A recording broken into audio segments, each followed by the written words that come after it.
Hello again. I am so glad that you're back. I am Mickey. I am not your mama's minister, and today we're going to talk about family. Woo! Don't everybody turn off the video at once, okay? I know, it's a touchy subject.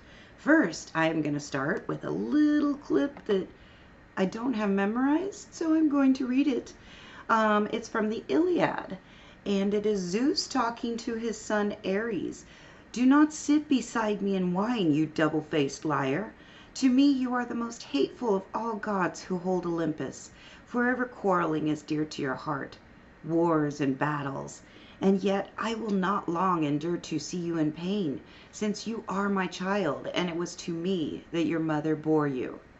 But were you born of some other god and proved so ruinous, long since you would have been dropped beneath the gods of the bright sky. So that is, like I said, Zeus talking to Aries, which I think is kind of appropriate since right now we're in the sun sign of Aries. Hi, all you Aries. I think that you're fantastic, and honestly, usually I want to hump you. Just saying.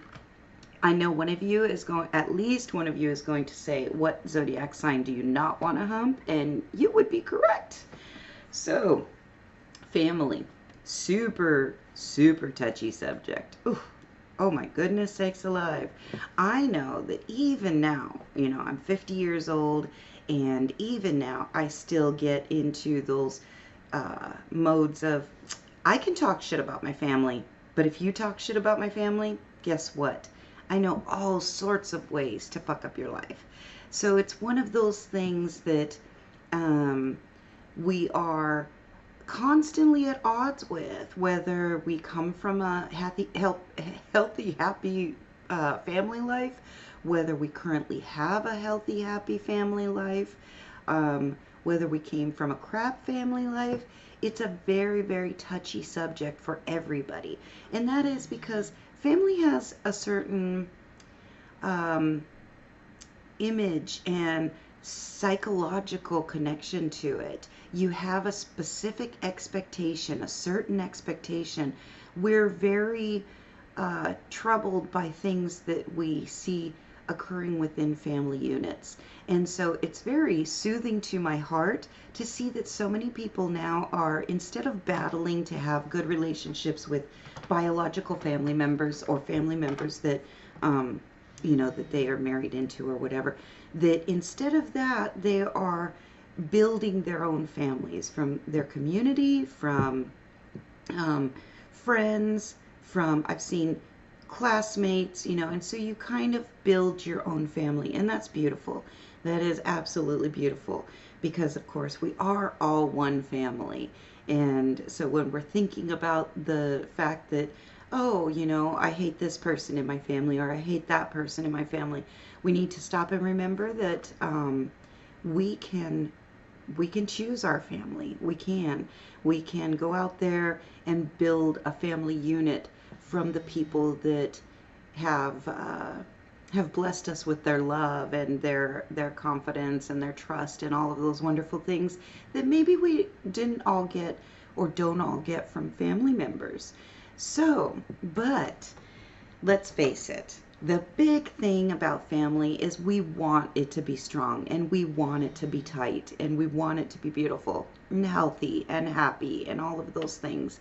We want our family units to work like this beautiful, I don't even know. I have nothing to compare it to. Family, And so there are plenty of rituals and spells and workings that you can do to strengthen the family unit. Let's go ahead and start with the entities that are really strong and powerful, having to do with the family unit and the home life. So for those of you who are Christian or in one of the Christian religions, pardon me, we have Saint Dymphna, and if you know her story, she loved her dad, but her dad was madly in love with her mom, as well it should be, and after her mom died, then he kind of went a little nuts and he tried humping his daughter. And so I believe that he ended up killing her, if I remember right. And she is, most people would connect her to, most Catholics would connect her to the patrons as the patron saint of mental illness, and that is correct. She is one of the most popular patron saints for healing and living with mental illness, or preventing mental illness. But she is also patron saint of family happiness and family unity. And so that's really, really nice. Because the fact is, before he went nuts, they were a happy family. And so there you go. And then if you're looking in more of the non-religious aspect, or more of the pagan aspect, then you've got Vesta. Now, a lot of people might disagree with me on this, because there are plenty of goddesses and gods that are patrons of family and family unity, family happiness. But I really like Vesta for any type of workings having to do, and this is not saying that you can't work with all of them. As you know, I like throwing them all into the pot and mixing them up and having myself a nice little chicken stew. But I really like Vesta for one specific reason. She is the patron goddess of the hearth, or of the home.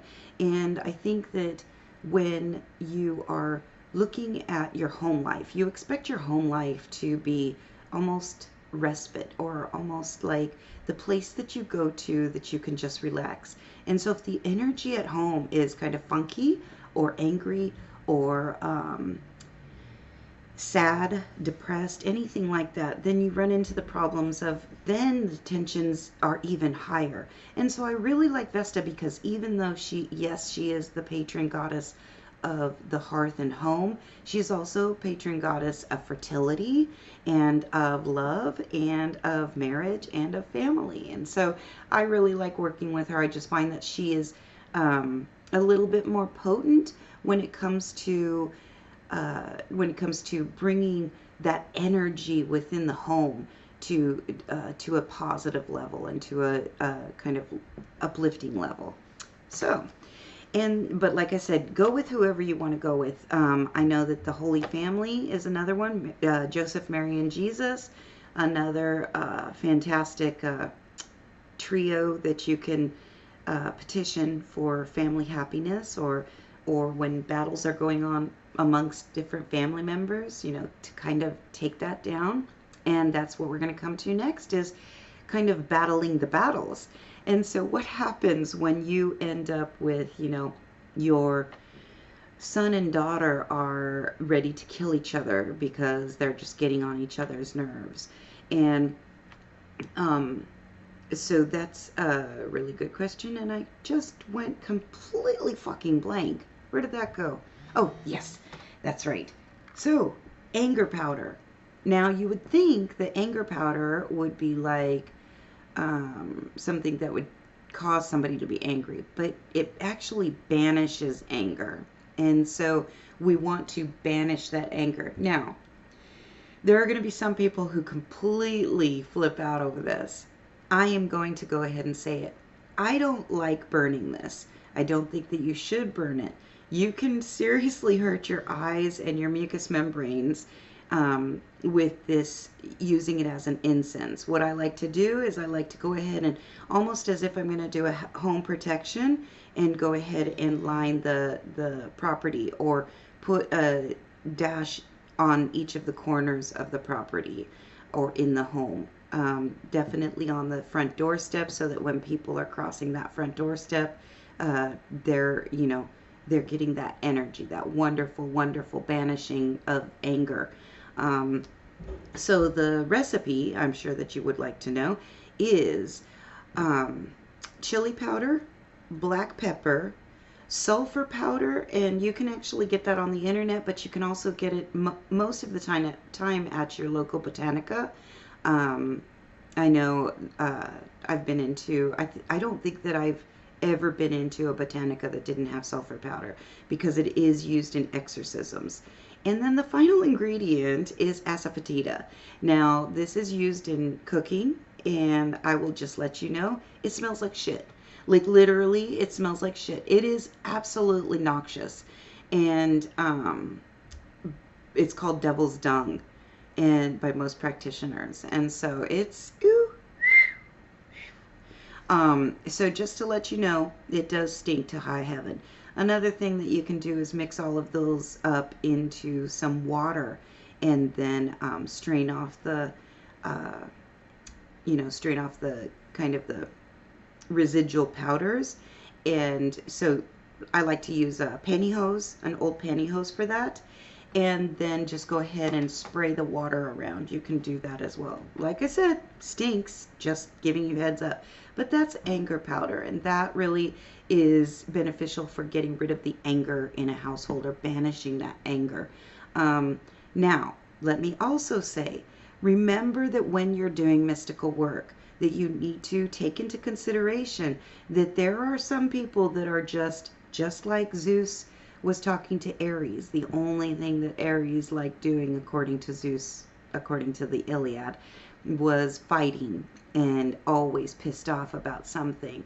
And so when you have somebody like that that is going to need something more than just some anger powder to banish their anger, and we've all known plenty of these people. We've all known those people that just kind of ride that wave of anger. They enjoy it.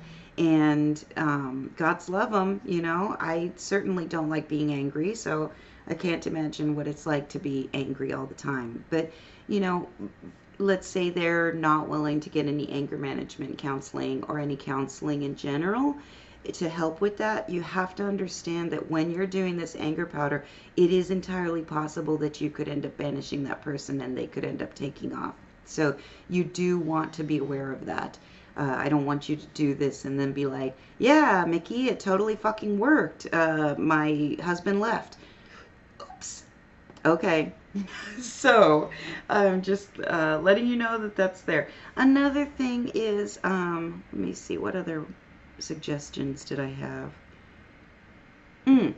Definitely have representations of the family. And although most of us don't like, or many of us do not actually like, using white candles next to the picture of still living people, some of us are superstitious, myself included. So if you're not wanting to, if you're one of those people, one of those superstitious people, and you're not wanting to burn a white candle next to a picture of your family in order to kind of draw that unity and draw that peace, then you can go ahead and go with any color that you like, that you feel is peaceful and you feel, I know yellow is used frequently, green for healing, etc. And then another tactic that you can use is, and this is nice because it can kind of get the whole family involved. And so if you're like some of my clients, the entire family is up for, yeah, let's do some mojo that Mickey suggested, or let's do some mojo that Grandma suggested, and that kind of thing. And so you can take a clipping of each person's hair. And so you're probably going to ask, what do you do if one of the members of the family is completely bald? That's totally fine. Guess what you're going to do then? There's hair all over the body. So you can go ahead and get hair from anywhere on the body. Don't be dirty, and don't do any like sexual assaults of people, okay? Please. Oh, Jesus Christ. So, you can go with any kind of hair. Another thing that you can use is saliva. So if you have somebody that actually really is hairless, like newborn babies, are often hairless. So go ahead and go with some of the saliva. Just take a little swab of saliva from the mouth, pull that cotton part end off, set it on the leaf. So you're going to need a leaf. You want a leaf about this big. Maybe, I guess you could go a little bit smaller, but that's easy to roll. You're going to want to make sure it's soft. Hello, spring. We've got soft leaves again. And so you're going to take that leaf. You're going to put everybody's hair and saliva onto that leaf. You're going to roll it up, and you're going to go ahead and roll it towards yourself because you're wanting to draw everybody together. This kind of motion. Remember that everything in magic, everything in mystical work plays a part. So when you're rolling it, you're not going to roll it this way. You're going to roll it this way. And for those of you joint rollers, this is going to be a cinch for you. And so you roll it forward towards you, and then you're going to tie it off with white thread. And then if mom is the head of the household and mom happens to have long hair, that's great. Use one of her threads or her hairs to wrap it outside of that white thread, or in addition to that white thread. If mom or dad or whoever the head of the household is doesn't have long hair, then that's absolutely fine. Just leave it with the white thread. And then you're going to take that and you're going to go bury it in the backyard. Okay, let's say you don't have a backyard. What do you do then? And we're going to actually talk about that on another video, but doing mystical work in the city when you don't really have access to a backyard or a lot of nature or living water or anything like that. And we'll talk about that on another video. And, in fact, I may do it right after this one. We'll see. And then what else? What else? Oh, yes. So then you're going to bury it. So if you don't have a backyard to bury it in, or you don't have a front yard, or you have super duper Mrs. Kravitz neighbors that are watching you, and so you don't want them thinking that you're burying money and dig it up, then go ahead and put it into a potted plant. Just pick that bad boy up, throw that wrapped up leaf, put that bad boy back down there. It's that simple. Remember that we always want to go with the simplest way, because the simplest leaves less amount for fuck up. I think my phone is vibrating. Something is vibrating. Are you just happy to see me? All right, so I think that's it. There are plenty of different ways. Sprinkling it with holy water.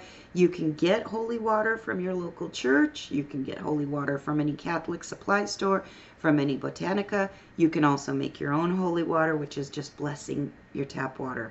And I think that, and then of course all living water is holy water, which is why blessing your tap water is super easy, because where do you think that the water comes from? Oh, it just magically comes from the sky.